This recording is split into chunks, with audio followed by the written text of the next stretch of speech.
E aí, turma do supletivo, tudo bem? Vamos aqui para a nossa quarta aula de biologia. Gente, para começar, como eu venho falando desde o início, muito importante que vocês façam a leitura, certo? E que vocês resolvam os exercícios. Na aula passada, eu resolvi os exercícios do capítulo 1, certo? Muito importante que vocês resolvam o restante. Eu comecei, resolvi 3 questões e é importante que vocês resolvam as outras, certo? Sozinhos mesmo. Dúvidas, entrem em contato comigo e perguntem no grupo, certo? O capítulo 2 ele vai falar sobre energia no ecossistema, certo, gente? Os seres vivos podem obter energia por meio da alimentação, certo? E a gente vai entender um pouco esse processo, tá bom? Aí a gente tem um koala se alimentando, certo? Na nossa apostila vocês podem acompanhar na página 11, certo? Lá tem a foto de outro animal se alimentando, se não me engano é uma capivara, certo? E a gente vai entender melhor esse processo de energia no ecossistema. Gente, como eu falei, biologia, nós temos os textos, nós temos definições, nós temos nomes que não são tão comuns, certo? Então é importante que vocês exercitem a leitura. Vocês precisam ler, porque com a leitura vocês vão ter base para resolver as questões e assim treinar para a prova, certo? Vamos lá. Fluxo de energia no ecossistema. Gente, vamos acompanhar a leitura na página 11. Boa parte das relações entre os seres vivos de um mesmo ecossistema é de natureza alimentar. As capivaras do Pantanal comem capim e podem servir de alimento para onças. Uma onça, ao morrer, sofre decomposição por bactérias e fungos, gerando resíduos que são novamente utilizados pelo capim. Gente, é um ciclo, certo? A capivara, ela vai se alimentar do capim. A onça, ela vai comer a capivara. E a bactéria, quando morrer, ela vai sofrer o processo de decomposição por bactérias e fungos. Está aqui uma foto de bactérias e fungos, certo, gente? Então, isso é todo um ciclo. Esse ciclo, ele fica se retroalimentando, certo? E ele é cíclico. Então, assim, já está dizendo, é um ciclo, né? Então, assim, ele fica girando e assim mantém o ecossistema funcionando, certo, gente? Muito importante essa ideia do ciclo de entender o ecossistema, certo? Que um animal depende do outro para viver. Os seres vivos e a matéria orgânica. Vamos lá acompanhar a leitura. O corpo de um ser vivo é constituído de matéria orgânica e inorgânica.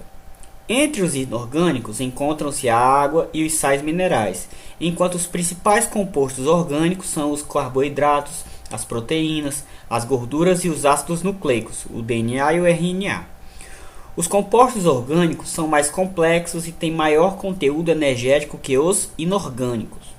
Em relação à capacidade de produção de matéria orgânica a partir de substâncias mais simples, os seres vivos são divididos em autótrofos e heterótrofos. Certo, gente? Vamos lá. Em relação à capacidade de produção de matéria orgânica a partir de substâncias mais simples, os seres vivos são divididos em autótrofos e heterótrofos. Certo, gente? 2 nomezinhos difíceis, certo? Que nós vamos ter que memorizá-los, mas essa memorização acontece por parte da leitura, que exige leitura. Vou ler de novo. Em relação à capacidade de produção de matéria orgânica a partir de substâncias mais simples, os seres vivos são divididos em autótrofos e heterótrofos. Certo, gente? Vamos entender agora essa divisão. Página 12. Os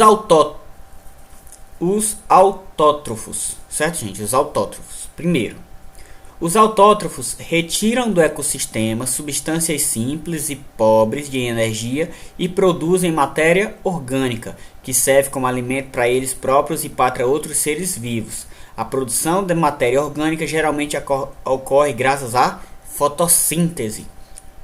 Os autótrofos mais comuns nas florestas são as árvores, as gramíneas, predominam nos campos. As algas são os autótrofos mais abundantes nos ecossistemas aquáticos. Então, gente, a gente percebeu aí que os autótrofos eles estão ligados à fotossíntese, certo? E a gente tem que, mais comum nas florestas são as árvores, as gramíneas nos campos e as algas são os autótrofos dos mares. Então, em cada região a gente tem aquele que é mais característico. Aqui na imagem a gente pode ver as plantas, ó, e no mar as algas, certo? Eles elaboram os seus próprios alimentos através da fotossíntese, certo?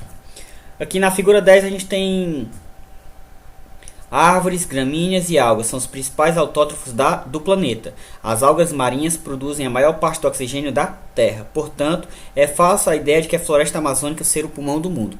Gente, é muito difundido por aí que a Amazônia ela é o pulmão do mundo. Mas não é. O pulmão do mundo são os oceanos. Por quê? Porque dentro dos oceanos tem as algas. E as algas são as que produzem mais oxigênio pra gente. Certo? Então assim, o pulmão do mundo na verdade são os oceanos. Essa ideia de que a Amazônia é o pulmão do mundo é uma ideia errônea que ainda é amplamente divulgado. Certo? Vamos entender agora os heterótrofos, certo?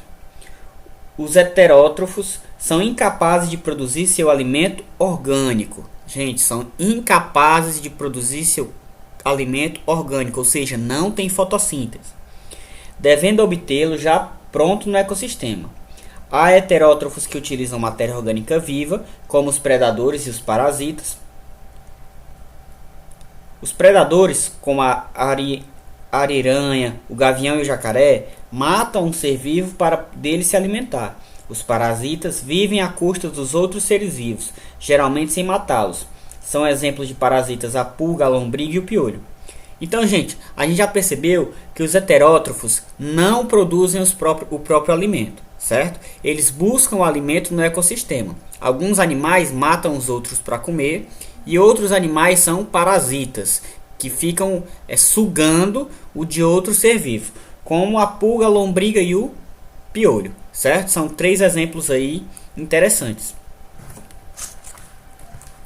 Gente, por enquanto é isso, certo? Resumão da aula de hoje. Vamos lá.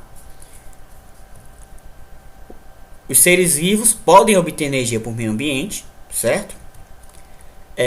O exemplo disso, a capivara come o capim, a onça come a capivara e depois as bactérias e os fungos comem a onça depois que a onça morre. E isso produz um processo cíclico de distribuição de energia no ecossistema, certo, gente? É um fluxo de energia no ecossistema. E os seres vivos e a matéria orgânica. Em relação à capacidade de produção de matéria orgânica a partir de substâncias mais simples, os seres vivos são divididos em autótrofos e heterótrofos, certo? Os autótrofos são aqueles que produzem o seu próprio alimento através da fotossíntese, por exemplo, certo? E os heterótrofos, eles procuram o seu alimento na natureza, no ecossistema. Alguns animais comem aos outros. Outros animais dependem dos outros, como os parasitas, que a gente tem como a apostila cita como exemplo, o piolho, a lombriga, certo? O piolho, a lombriga, o carrapato e por aí vai.